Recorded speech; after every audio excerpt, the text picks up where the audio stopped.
Ezekiel 34, 1 through 31. Devotional focus verse. Son of man, prophesy against the shepherds of Israel. Prophesy and say unto them, Thus saith the Lord God unto the shepherds, Woe be to the shepherds of Israel that do feed themselves. Should not the shepherds feed the flocks? Ye eat the fat, and ye clothe you with the wool. Ye kill them that are fed, but ye feed not the flock. Ezekiel 34, 2 and 3. The Bible often characterizes spiritual leaders as shepherds, a visual image that suggests watchful care, concern, and compassion. In our text today, Ezekiel condemned the unfaithful shepherds of Israel who were providing for themselves while neglecting duties toward their flock.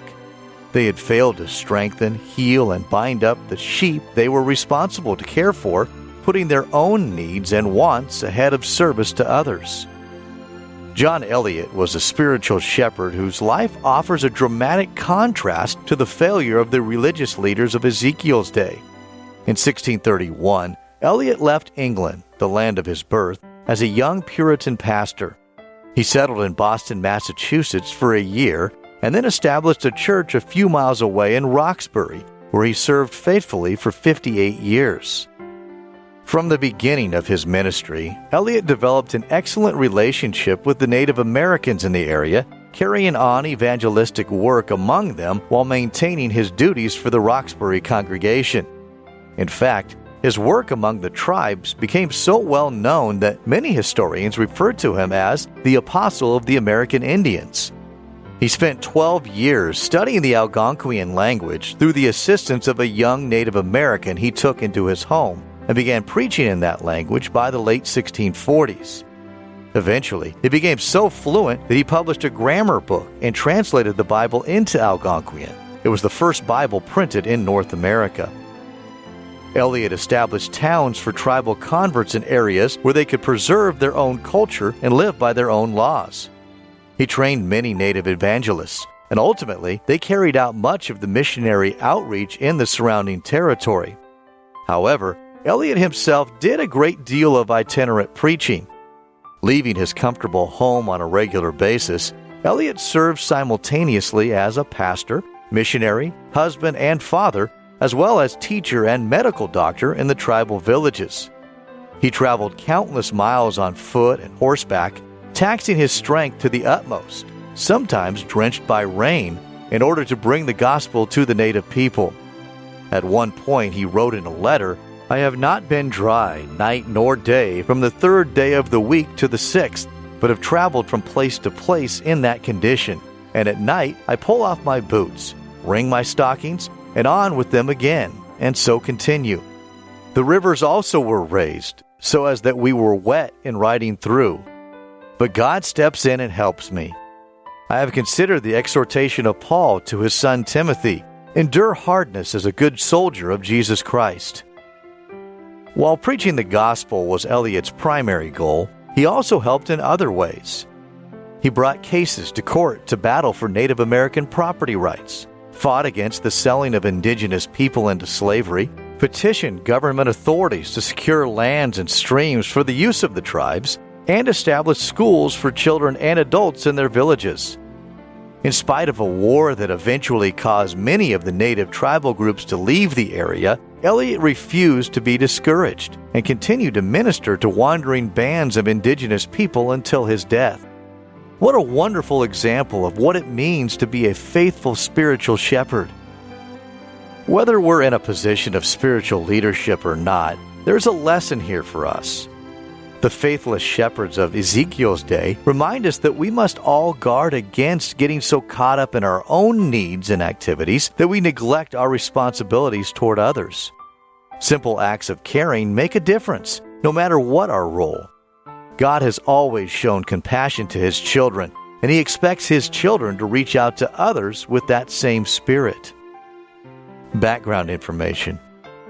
Chapter 34 presents a contrast between the behavior of Israel's unfaithful shepherds, alluding here to the civil and spiritual leaders of Israel, and the behavior of a good shepherd. The relationship between a shepherd and his sheep was one of care and dependence. In Israel at that time, shepherds didn't drive their sheep, they led them. The sheep grew to recognize the voice of their shepherd and could distinguish it from other voices, so they knew whom to follow. A shepherd's life was one of self-sacrifice and deprivation, and at times he risked his personal safety at the hands of marauders or the teeth and claws of wild animals in order to protect his flock. The chapter begins with the statement, "And the word of the Lord came unto me." 26 chapters in Ezekiel open with that declaration. When the word Lord appears in all uppercase letters in the King James Version, it indicates the Hebrew proper name transliterated as YHWH, the consonants in God's proper name. Because the Jews considered this name to be extremely sacred, they didn't pronounce it, so the vowels were left out. This highly personalized designation was an expression of God's will and self, not only of His holiness, righteousness, and sense of justice, but also of His mercy and grace. This was part of each message Ezekiel was instructed to communicate to Israel. Verses 2 through 6 outline the offenses of the shepherds of Israel. They were accused of many things, including their failure to feed the Lord's flocks, though ensuring that they themselves were well fed and clothed. They neglected the sick and infirm, failed to search for the lost, and allowed the sheep to become prey. In verses 7 through 10, God condemned in strong terms the shepherds of Israel for not acting faithfully to protect His flock. Instead, they had behaved like animals and were making themselves rich at the expense of the sheep. The detailed and emphatic terms used to describe their actions indicate that their failure was a personal affront to a loving God. In verses 11 to 22, God promised that He Himself would do all that the unfaithful shepherds had failed to do: seek and find the scattered sheep, provide food and shelter, and bind up and heal the injured. Through Ezekiel, God promised that one day He would provide a faithful shepherd called David, in verses 23 and 24, for His sheep. Jewish sources believe this referred to a prince of the lineage of David. Others see it as a reference to the millennial reign of Christ. It certainly referred to the traits David displayed both as a shepherd and as a leader, characteristics that were reflective of God's love for and faithfulness to His flock. Conclusion: whatever our role in the service of God, we want to always put others first and make sure we fulfill our responsibilities faithfully. Ezekiel Chapter 34. And the word of the Lord came unto me, saying, Son of man, prophesy against the shepherds of Israel, prophesy, and say unto them, Thus saith the Lord God unto the shepherds, Woe be to the shepherds of Israel that do feed themselves. Should not the shepherds feed the flocks? Ye eat the fat, and ye clothe you with the wool, ye kill them that are fed, but ye feed not the flock.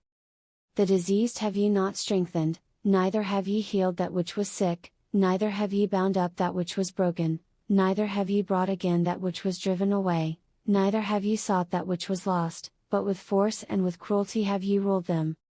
And they were scattered, because there is no shepherd, and they became meat to all the beasts of the field, when they were scattered. My sheep wandered through all the mountains, and upon every high hill, yea, my flock was scattered upon all the face of the earth, and none did search or seek after them. Therefore, ye shepherds, hear the word of the Lord.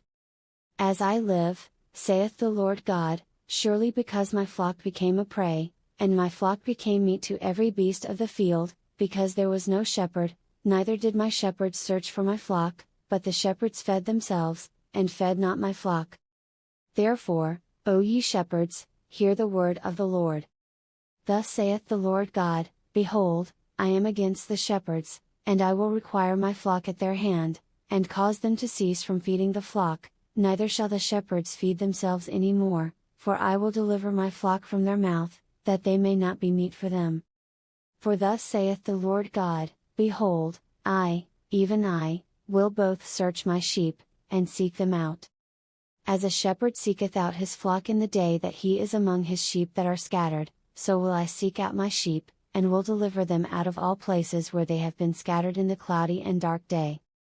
And I will bring them out from the people, and gather them from the countries, and will bring them to their own land, and feed them upon the mountains of Israel by the rivers, and in all the inhabited places of the country. I will feed them in a good pasture, and upon the high mountains of Israel shall their fold be, there shall they lie in a good fold, and in a fat pasture shall they feed upon the mountains of Israel. I will feed my flock, and I will cause them to lie down, saith the Lord God.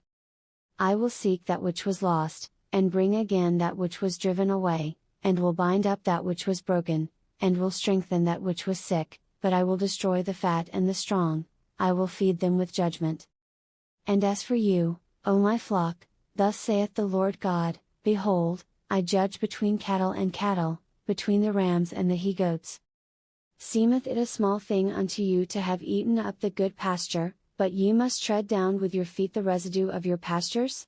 And to have drunk of the deep waters, but ye must foul the residue with your feet? And as for my flock, they eat that which ye have trodden with your feet, and they drink that which ye have fouled with your feet. Therefore thus saith the Lord God unto them, Behold, I, even I, will judge between the fat cattle and between the lean cattle. Because ye have thrust with side and with shoulder, and pushed all the diseased with your horns, till ye have scattered them abroad. Therefore will I save my flock, and they shall no more be a prey, and I will judge between cattle and cattle. And I will set up one shepherd over them, and he shall feed them, even my servant David, he shall feed them, and he shall be their shepherd. And I the Lord will be their God, and my servant David a prince among them, I the Lord have spoken it. And I will make with them a covenant of peace, and will cause the evil beast to cease out of the land, and they shall dwell safely in the wilderness, and sleep in the woods. And I will make them and the places round about my hill a blessing, and I will cause the shower to come down in his season, there shall be showers of blessing. And the tree of the field shall yield her fruit, and the earth shall yield her increase, and they shall be safe in their land, and shall know that I am the Lord, when I have broken the bands of their yoke, and delivered them out of the hand of those that served themselves of them. And they shall no more be a prey to the heathen, neither shall the beast of the land devour them, but they shall dwell safely, and none shall make them afraid. And I will raise up for them a plant of renown, and they shall be no more consumed with hunger in the land, neither bear the shame of the heathen any more. Thus shall they know that I the Lord their God am with them, and that they, even the house of Israel, are my people, saith the Lord God. And ye my flock, the flock of my pasture, are men, and I am your God, saith the Lord God.